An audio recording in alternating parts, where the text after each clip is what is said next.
All right.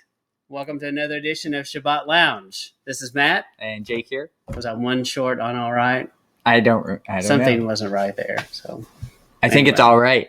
So we actually are kicking around, speaking of an unrelated note, we're actually kicking around the idea of a t-shirt. And one of the t-shirts I played around with on Teespring was all right. Did you see that one? I didn't see that one. Okay. So it would fit, though. It would be perfect. So I thought about doing Sabbath Lounge here and then maybe all right on the back. Yeah, that would work. So anyway, if nothing else, you and I will be able to have a Sabbath Lounge t-shirt from time to time. I don't think we're going to be matchers. Yeah. I mean, we could, but I'm not really into that, Jake. Me either. Okay. That's good to know. So yeah. And since we're here to talk about that. Yes, it's a perfect segue. Perfect segue right into how do you talk to other people about Torah? Yeah. So have you had that experience? We're asking you in the listening audience, have you tried to talk to people about Torah? Where do you start? What do you say? And I also want to find out, have you had some bad experiences? Could you tell us what is the thing not to say? I do have a story. One time my wife is pregnant. She's pregnant 3 times. And so she's pregnant with the last child. And my youngest child, she looked at me one day and she's, I don't even know that she looked at me. I just decided that it seemed like a really good idea to explain to her that mom is going to have a baby. Okay. And that she's going to go to the hospital for an appointment and this is going to be a C-section. And so, my daughter at the time is like this big, 3 years old-ish. And got big brown doe eyes, they do about that time. And so I decide to tell her, hey, I was like sit down and, real serious conversation. It's a good dad moment. And I'm like, they're going to take mommy into the hospital and they're going to cut her. and so about that time, her eyes just start melting. They get really big, and then there's just this water appearing. And so that's about the moment I realized maybe these were not the right words to say. And now your experience can help others. Yes. So if you've ever had some moments like that where maybe you've said the wrong thing at the wrong time, and we'd like to learn from your pain and your experiences, and we hope to help others. And exploit it. Yes. And so remember, we are not making money in any way on this or trying to. We believe that the gospel is free, the Torah should be free, and our message and content should also be free. So we're not trying to profit, and we're definitely not doing that here. But so, how do you tell someone what we do? So we're asking for some input here. And so I'll put a description in the link, but we'd like you to leave us a voicemail on SpeakPipe. There is a limit to how long you can talk here, but we will actually hear you and describe, and we would like to be able to use some of your testimonies in here if you give us permission. So you will also have to do that here and tell us, hey, you do have permission to use me, or please don't use me. Right. If you don't want us to use it, we can maybe tell your story, but not use your voice. Yeah.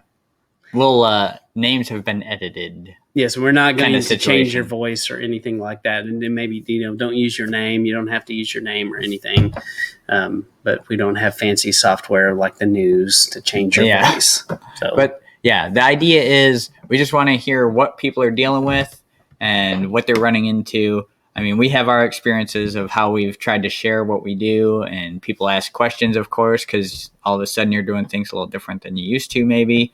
And so just kind of explain what are some, and we're trying to kind of come up with like things that are common, things that people keep running into. I mean, we have our list of things that we've run into, but what's going to be helpful for us to talk about and put together something to show people how to have a discussion about what we do. Yeah, we're actually just asking you to do our work for us. Yeah. So yeah, we're that kid at school. Yeah. So would you just let us cheat off your paper for a minute? That's all we're asking, really. Just show us. The teacher won't see.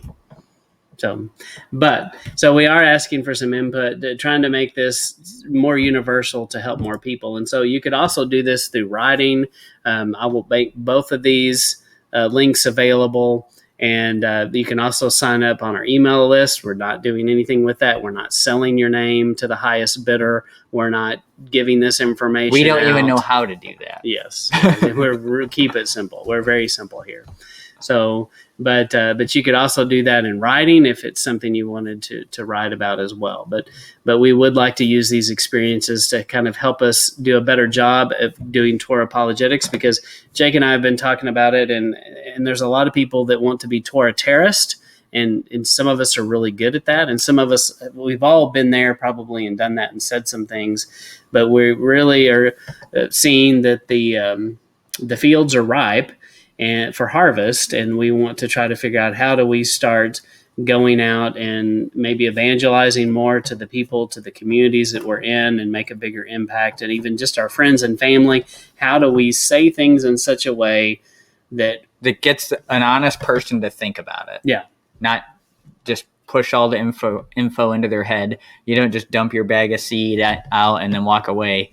How can you make people curious and find out meet them where they are? Exactly. Meet them where they are and not scare them away with jargon and vocabulary and things that we might say that maybe we don't even understand what we're saying and how the other person sees it. Because, I think a lot of times we may say something and we are saying something and they are hearing something completely different. They're hearing Charlie Brown, wah, wah, wah, wah, wah, wah, wah, wah. And that's scary to some people, and they just are going to immediately shut down because they don't even know what you just said, and they just are scared of it. Right. So just in the phrases that people use, there's confusion, and you don't even realize that you're not on the same page. Yeah. Like if I say Jesus to Matt, it's going to mean something completely different than if I say Jesus to a Mormon or a Jehovah's Witness, something like that. You would think it would mean the same thing. It means different things to people. And so that's kind of, you have to keep that in mind when you're talking with people. Yeah. So, it's going to kind of look like this. And I just kind of wanted to show you some of the things previewing ahead of time. So the first one we are going to talk about is what is a Jew? And so we want you to stay tuned for more. We're asking for some input, and please help us make this better. It doesn't have to just be us and our ideas, but we would like to include more people in what we're doing in this. Yep. So I think that's it. So we just would ask that you would do those couple of things. Please share us your thoughts written or your voicemail, actually just asking you to talk a little bit, and let us know if we have permission to play your voice. If we'll edit these and maybe find some of these that we can use, and just kind of give your testimony of how, some things that have happened, and it can be what went wrong or what went right.